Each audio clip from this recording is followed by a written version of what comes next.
Good morning, everyone. Good morning. My name is Kaz Daughtry, and I'm the Deputy Mayor for Public Safety.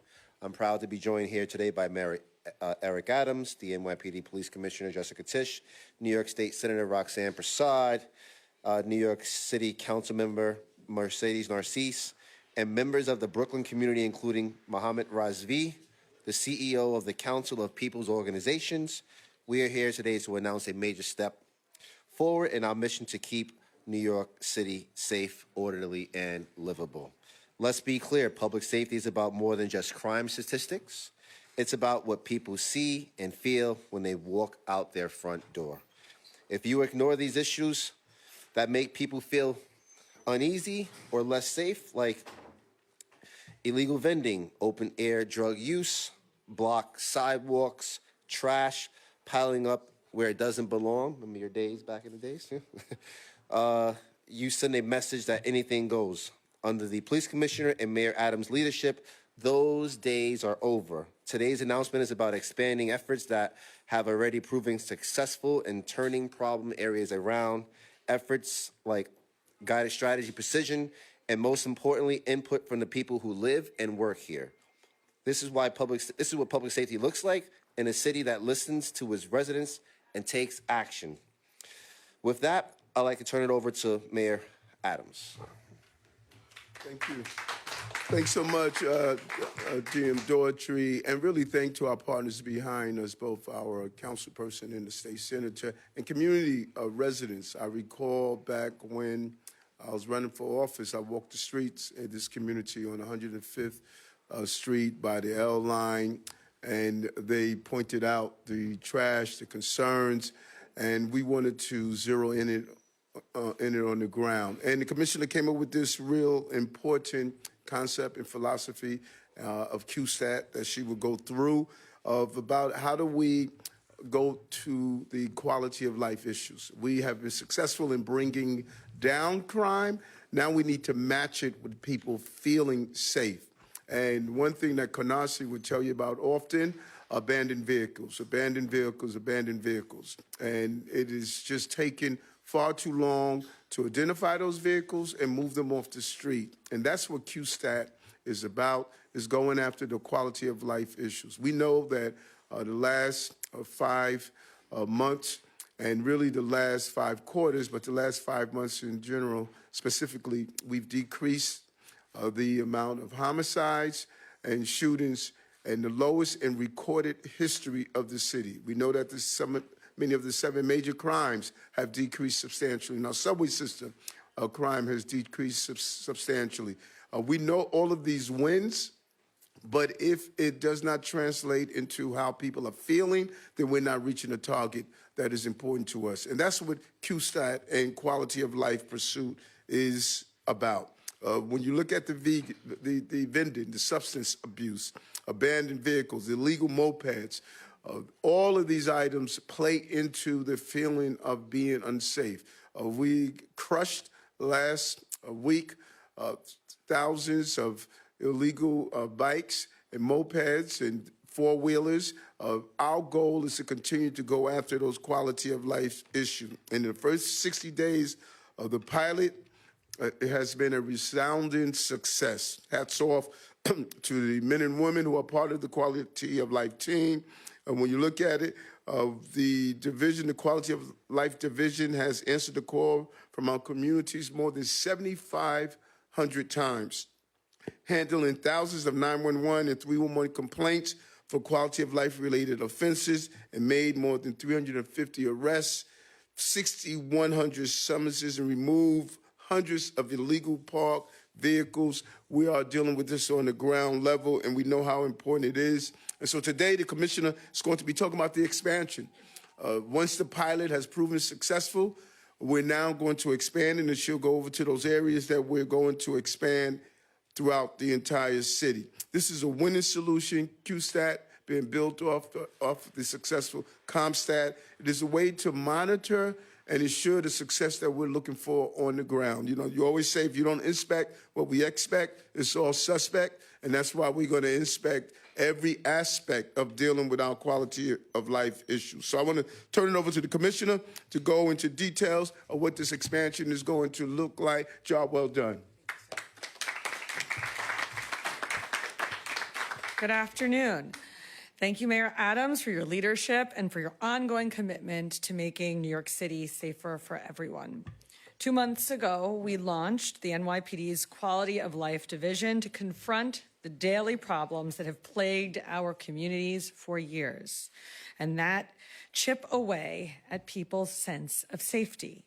The abandoned car that hasn't moved in a month, the scooters flying down the sidewalk, the noise that keeps them up at night, the tent that's been pitched outside their building. And when those issues go unaddressed day after day, they add up, which is exactly why on April 10th, we launched a pilot program in 6 commands across Manhattan, Brooklyn, the Bronx, and Queens. The impact was immediate and undeniable. In just 60 days, our Q teams have responded, as the mayor said, to more than 7,500 911 and 311 quality of life calls in just the 6 pilot commands. They've issued more than 2,700 parking summonses for things like blocked driveways, double parked cars, and cars blocking bike lanes. They've towed nearly 3,500 abandoned vehicles, seized approximately 200 illegal e-bikes, mopeds, and scooters, shut down problematic smoke shops, helped people in encampments connect with services, clearing the encampments, and tackled the exact conditions that New Yorkers were calling about daily. Because those teams are positioned where the complaints are, they are getting there faster. They're cutting response times by an average of 16 minutes. And today, we are announcing that we are expanding our quality of life teams citywide. Thank you. The rollout will happen in 2 phases, beginning in July and continuing through August, and will be fully in place citywide by Labor Day. We are starting with all precincts in the borough of Manhattan on July 14th. The Bronx comes next on July 21st, followed by Brooklyn on July 28th. Queens joins on August 11th, Staten Island on August 18th, and our housing command citywide will launch on August 25th. And this can't happen soon enough. When you look at what these teams have already accomplished in just 2 months and all the problems that they've solved, it's clear why we are scaling it citywide on such an aggressive timeline. We saw it in the Flatiron, where a stretch of Broadway had become a hotspot for complaints. Pedicabs were blocking the bike lane, blasting music late into the night, and aggressively pressuring people for rides. Residents were fed up, and business owners said it was driving people away. So our Q teams got to work. Over the course of 4 weeks, they issued 22 summonses and seized 7 unlicensed pedicabs. They gave that block the kind of attention it hadn't gotten in a long time. And as a result, it's gone from a magnet for chaos to a model of order. That's one kind of success, solving a problem that people have been living with for months. Other times, it means stepping in when someone's been overlooked for years, and their presence has become part of a larger problem no one was addressing. On East 15th Street in Manhattan, officers were responding to a quality of life call about a homeless person loitering and drug use under scaffolding. They encountered a man who had been homeless for 3 years. His situation wasn't just unsafe for himself, it affected everyone around him. That day, our officers met with him and he accepted services at a shelter. And for the first time in a long time, the problem was addressed and the space was restored. These are just a few of the types of outcomes that matter to people, and they're why we are expanding.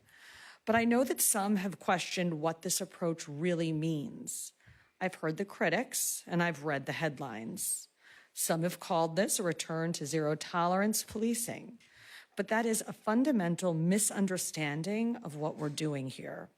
Yes, we are addressing quality of life issues, but we are doing it for different reasons than we did a generation ago. Back then, this kind of enforcement was often used as a pretext to prevent more serious crime. And it was during a time when major crime was 75% higher than it is today. In 2025, this is not about preventing something worse. It's about improving daily life. It's about responding to real complaints from real people and fixing the issues they're dealing with every day. That is why we're doing this.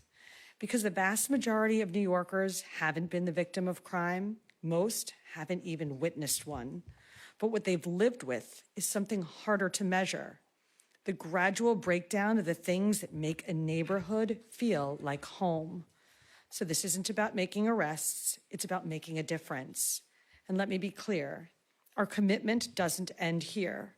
We'll keep listening and we'll keep adapting. And we'll work closely with communities to build neighborhoods where everyone feels safe and at home.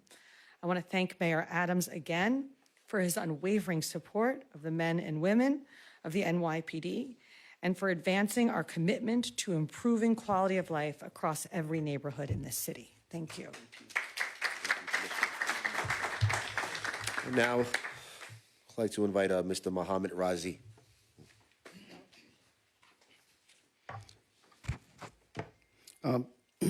Good morning, everyone. Thank you, Deputy Mayor, for introducing me. And I just first want to thank our mayor and commissioner for doing what was needed. And they have kept those promises, keeping us all New Yorkers safe. I remember the time where a few months back, a dear friend of mine, Rabbi Michael Miller, was mowed down by one of these vehicles. And this e-bike, the person hit him, he fell to the ground, he looked at him and took off. And for the next few weeks, Michael Miller was in the hospital and he had a broken leg and he had to get titanium rods put into his leg. And then he has to go therapy. But what you have done, what your administration has done, is giving us hope for that safety that we want, the safety that we need here in New York City, for the people of New York City. I remember the days when, prior to your administration, Mr. Mayor, hundreds of mopeds and quads were running up Ocean Parkway, Coney Island Avenue, just especially during the hot summers. And I just look forward to the day that it's not going to happen again. I'm so happy about it, that my kids, our families can walk the streets safe, whether they're going to school, whether they're going to a prayer. Rabbi Michael Miller was actually, I think he was going for prayer services, and that's what happened. It doesn't matter. Anywhere we were walking, we were always fearful. And it is so great that what you have done and this administration, that we look forward, Mr. Mayor, and thank you again, Commissioner Tisch, for keeping us all New Yorkers safe. Thank you. Q&A.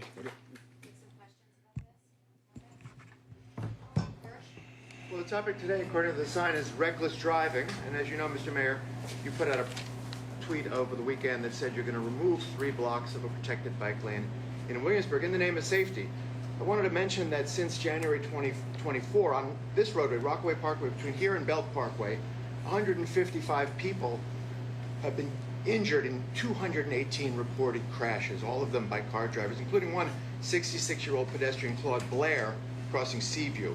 Just a few blocks from here, pedestrian Esther Seeley, age 87, was struck and killed by a car driver. So other Vision cities, Zero cities, have pedestrianized commercial strips to make roadways safer. Would you consider taking a road like that or other roads away from car drivers who are doing 99.9% of the injuries in the city, according to your own statistics, away from car drivers and give it to pedestrians for safety?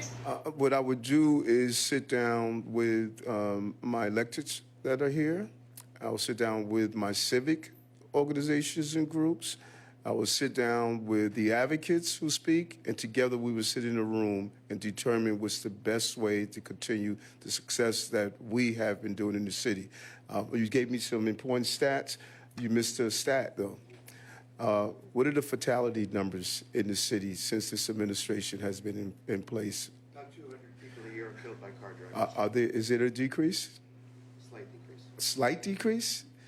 I think we're at record levels. So if you're going to give us the stats, give us all the stats. We have been successful in building our bike lanes. We have been successful in bringing down the fatalities of those who are injured. And we have been successful at going after the speeders. And we've been successful to make sure not only do we look at cars, we look at those who are using two wheels. We brought down the speed limit of our mopeds. And many who are talking about safe streets were upset with us for doing that. We have been a holistic approach, but I'm not going to do it without speaking to my leaders and my communities. I'm not going to dictate to them. I'm going to work with them so we can have safer streets. But as a follow-up, you say... On topic, so the Q teams, the officers, how are we picking them? Are they coming specifically from the areas that they're covering? Are they new officers? Are they seasoned officers?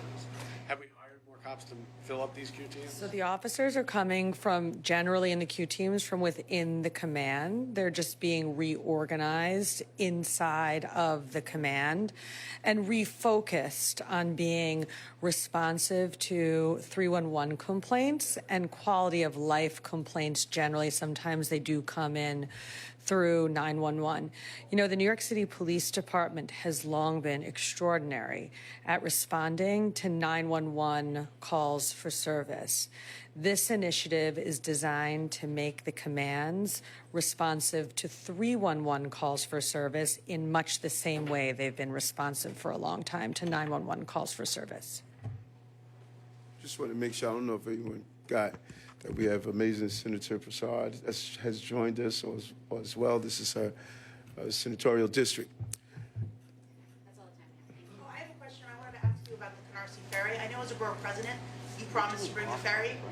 Someone asked me outside to ask this, so I figured I'd do. Katie, he had a question? Yeah, we had, no, I said. And I have my hand raised too. Okay, wait. We're going to get both. We're going to get you, but I miss you. I haven't seen you in such a long time. I see her all the time. Yeah, go ahead. Okay, so my follow-up is off topic though. It's Go for it. All right, thanks. It's the Well, let's get her on topic, and then we get your off topic. What's your on topic? You were asking about the ferry? Canari Ferry, you promised it as borough president. It hasn't come to fruition. Obviously, some residents of Canarsie would love to see a ferry, so they don't just have the L train. Wanted to see if there was an update. And I wanted to ask you, speaking of quality of life, Gracie Mansion is in a park, but on Saturday night you hosted a man named Sneeko, a live streamer, who has shared, not only, he shares anti-Semitic views repeatedly, but I'm curious, you were smoking, that's a quality of life issue. Are you allowed to smoke, whatever you're allowed to smoke in Gracie Mansion because it is a park? Yeah, okay, first let's deal with the ferry. The Andrew Kimball, an entire team, there are several locations, everything from Rockaways, which it's a transportation desert. We want to look at that route. We want to look at the Staten Island route to come into Brooklyn. We want to look at the Canarsie route. We are opening our waterways, and no one has done a better job in opening our waterways than this administration. We have renewed our ports. You know, the amazing initiative we're doing over in the Brooklyn Army Terminal. Of what Andrew has done, who's in charge of EDC, of now utilizing our waterways in a manner that has never been used before. In Canarsie, as well as Rockaway, as well as Staten Island, all of these issues. Our ferry service has been extremely successful, and all of these issues are underway. We want to see a ferry out in this area, and I'm sure we're going to accomplish that task. I know we're going to accomplish this when this community re-elects me to be the mayor again, to make sure it's done and get it finished. So we'd like to do that. Now let's talk about because I saw a lot of reports on this. Gracie Mansion is my house. You know, I live there. And from time to time, I enjoy smoking a cigar. I like doing it with my son. It was a pre-Father's Day smoke on Saturday where people came over to see me. They came over and they sat down. They joined us on the back porch of my home, Gracie Mansion. And one of the people invited a streamer in. I don't know the young man. I'm not familiar with his streaming at all. And he says, I would like to interview you and talk about some of the issues of the day. And that's what we did. His stance on Jews and other issues, everyone knows my position. I've been extremely strong on hate in the city of any kind, not only for Jewish residents. I fought against Islamophobia, anti-Sikhism, anti-LGBTQ plus criticism. And so I wish I would have known his stances, because I would love to have engaged in a conversation with him on that. But I'm open to sit down and be interviewed by anyone, because I'm clear on my message about fighting hate. We just signed the agreement, the IRA agreement. People know my position on what happened in Gaza. Those who are of Jewish and other descents in this city, they know where I stand. And so I wish I would have known his positions, because I would love to have engaged in the conversation on those positions. But I didn't know. I didn't know him. He was one of the people that came and sat on my back porch and enjoyed the cigar with my son and I. And Amber Rose was there, Scott was there, a noted promoter, another business person was there, Jordan was there. We was engaged in a conversation. And for anyone to take that in conversation and think that it was anything more than that, it's not much I could do about that. But the Jewish residents of this city know where I am, they know where my voice is, and they know that there has not been a stronger voice in politics on fighting against anti-Semitism. No one has done what I've done as the mayor of the city. Oh, no, because I want to, no, hold on, Kate, because I want to put this, oh, no, go ahead, I'm sorry. I mean, given the heightened political climate we have, you're running for re-election, do you think you should vet people better when you're coming to Gracie Mansion? If that is, I mean, the stuff he's said about both Jewish people, he's refused to denounce the Holocaust, he's been critical of Israel, it seems really to be counter to how you feel, and especially the standard you have for many other people, whether it's in your administration or even other people who cover you. So do you wish you had vetted him more? And I'm glad you said that. You said that he is counter to how I feel. So we're clear on that. And yes, hindsight is 20/20. One of the downsides of my style of mayoralty, I engage with everyone. You know, one of the, people, my team criticized me all the time. They criticize me when I give my phone number to high school students to text me when there's a problem. They criticize that I'm willing to sit in the room with anyone and everyone. Maybe I'm just too optimistic, that I believe there's something good in everyone and we should try to find that. And so, yes, maybe I should have reached out to the team late at night and said, hey, can you vet this person? But it's a challenge for me, because everyone comes to me, and just about everyone I know puts a foam in my face, like you. And they don't vet you before you put that foam in my face. So we are in a universe now that everyone is a reporter, everyone is a streamer. You don't even know who comes up to you nowadays. People stop me on the street, they ask me a question, and I answer it, and next thing you know, they were recording me, and I'm hearing it later on social media. And so I just try to be authentic and true to who I am, so no matter where I'm recorded or who records me, they're going to see the authentic Eric. You look through that entire conversation I had with that young man, you didn't hear anything anti-Semitic. You didn't hear anything that I haven't said before about my life. I'm transparent. And I think that's the difference from others who want this job. They're trying to pretend they're something that they're not. I'm transparent. Who I've been all my life is who I am right now, and I'm not going to change. If someone likes him, comes up to me and want to ask me a series of questions and put a foam in my face, I'm going to answer it. I'm going to always answer it. And not everyone can go through the extensive vetting that we do. This was not a planned interview. I was on my back porch with Jordan smoking a cigar. Other people came and joined me, and they brought people with them, and they started engaging in the conversation. And he was one of the people that engaged in that conversation. I didn't know his history. I don't support anything that is criticizing any group in this city.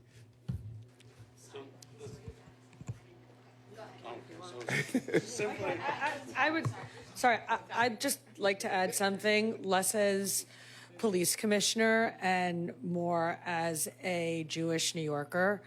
The mayor's record on anti-Semitism, particularly in the past 20 months since October 7th, has been extraordinary, deeply meaning to me, not just what he says publicly, but what he has said privately from the very beginning. in a world where so many people who have public voices have abandoned the Jewish people, have allowed the rhetoric around Jews and the state of Israel to shift from outrage to incitement, in a world where we've seen hate crimes against Jews go up 80% in 20 months. Mayor Eric Adams has been unwavering and strong and true to his commitments from day one.